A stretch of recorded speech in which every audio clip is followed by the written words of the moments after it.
10 अप्रैल 1912 England के Southampton में 46,000 ton का एक जहाज, जिसे कभी न डूबने वाला जहाज कहा गया, वह अपनी पहली जर्नी पर निकलता है और केवल 4 दिनों में ही वह समुद्र की गहराई में 3,800 मीटर नीचे 2 टुकड़ों में मिलता है और 1500 से ज्यादा लोग डूबने की वजह से मारे जाते हैं। ये कहानी है टाइटैनिक की।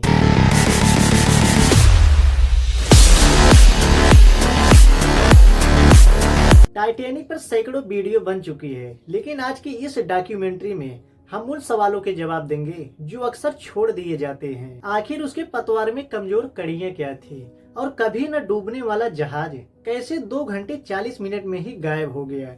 और सबसे बड़ा सवाल, पास में खड़ा जहाज कैलिफोर्नियन मदद के लिए क्यों नहीं आया। 1907 में 2 shipping company British white star line और क्यूनार्ड के बीच कंपटीशन चल रहा था। क्यूनार्ड ने लॉन्च कर दिया था 2 तेज बड़े जहाज, लुसिटानिया और मारिटानिया, और उसके जवाब में व्हाइट स्टार लाइन ने 3 बड़े जहाज बनाने का फैसला किया, ओलंपिक, टाइटैनिक और ब्रिटेनिक। 31 मार्च 1909 में बेलफास्ट के हारलैंड एंड वोल्फ शिपयार्ड में टाइटैनिक की कील रखी गई। 3000 मजदूरों के साथ जहाज को बनाना शुरू कर दिया जाता है, जिनमें से कुछ की उम्र केवल 15 साल की ही रही होगी और 14 घंटे की ड्यूटी।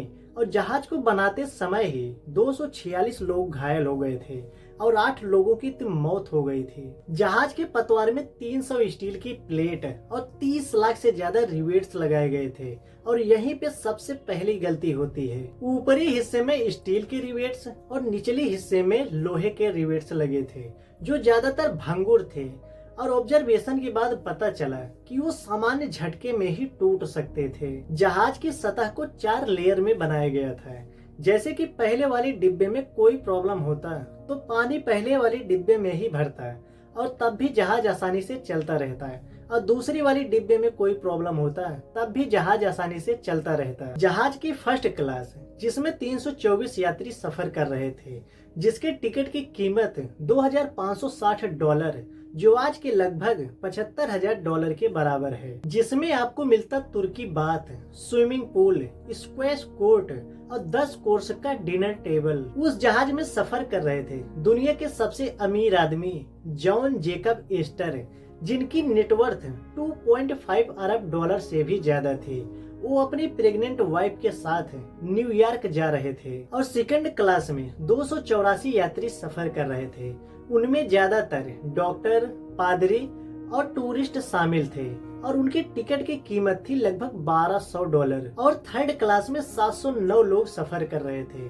उनमें ज्यादातर आयरिश, इटालियन और स्वीडिश के गरीब लोग शामिल थे, जो न्यूयॉर्क में नौकरी करने के लिए जा रहे थे। जहाज को लीड कर रहे थे कैप्टन एडवर्ड स्मिथ। जहाज जैसे ही अपनी पहली जर्नी पर निकलता है, उसको रास्ते में छोटे छोटे बहुत से आइसबर्ग मिलते हैं, लेकिन वह सबको कुचलते हुए आगे बढ़ते जा रहा था। सुबह के 9 बजे RMS कैरोनिया ने पहली चेतावनी दी, लेकिन स्मिथ इन सबको इग्नोर करते हुए आगे बढ़ते रहे। रात के 10:55 पर SS कैलिफोर्निया से आखिरी चेतावनी मिलती है कि टाइटैनिक से 15 मील दूर एक विशाल आइसबर्ग है, लेकिन इसके वायरलेस ऑपरेटर को टाइटैनिक के वायरलेस ऑपरेटर ने चुप रहो कह के रोक दिए। जहाज 41 किलोमीटर प्रति घंटे की स्पीड से चल रहा था। रात के 11:40 पर निगरानी में बैठे 2 लोग, फेडरिक फ्लीट और रेजिनाल्ड ली, ने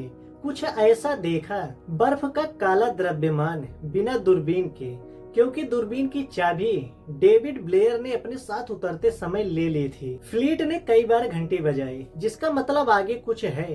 फर्स्ट ऑफिसर मर्डोक ने आदेश दिया बाएं मुड़ने के लिए, लेकिन 41 किलोमीटर गति से चल रहा जहाज 500 मीटर से पहले कहां रुकने वाला था। तब तक आइसबर्ग ने दाहिनी तरफ 90 मीटर दरार बना दिया था और पानी बहुत तेजी से ऊपर आने लगा था। थॉमस एंड्रयू, जो कि टाइटैनिक के डिजाइनर थे, उन्होंने कप्तान स्मिथ को बताया कि हमारे पास 1-1.5 घंटा ही है, उसके बाद जहाज समुद्र के अंदर होगा। रात के 12:05 पर लाइफ बोट को खोलने का आदेश दिया जाता है और रात के 12:45 पर पहला लाइफ बोट खोला जाता है और उसमें 28 लोग बैठते हैं, जबकि उसकी क्षमता 65 लोगों की थी। महिलाओं और बच्चों को पहले निकाला गया। अब सबसे दर्दनाक हिस्सा है, टाइटैनिक के चारों तरफ 20 लाइफ बोट तैर रही थी, लेकिन जगह थी 1178 लोगों की। अटलांटिक ओशन, जिसका पानी -2 डिग्री सेल्सियस था, जिसमें इंसान को जीवित रखना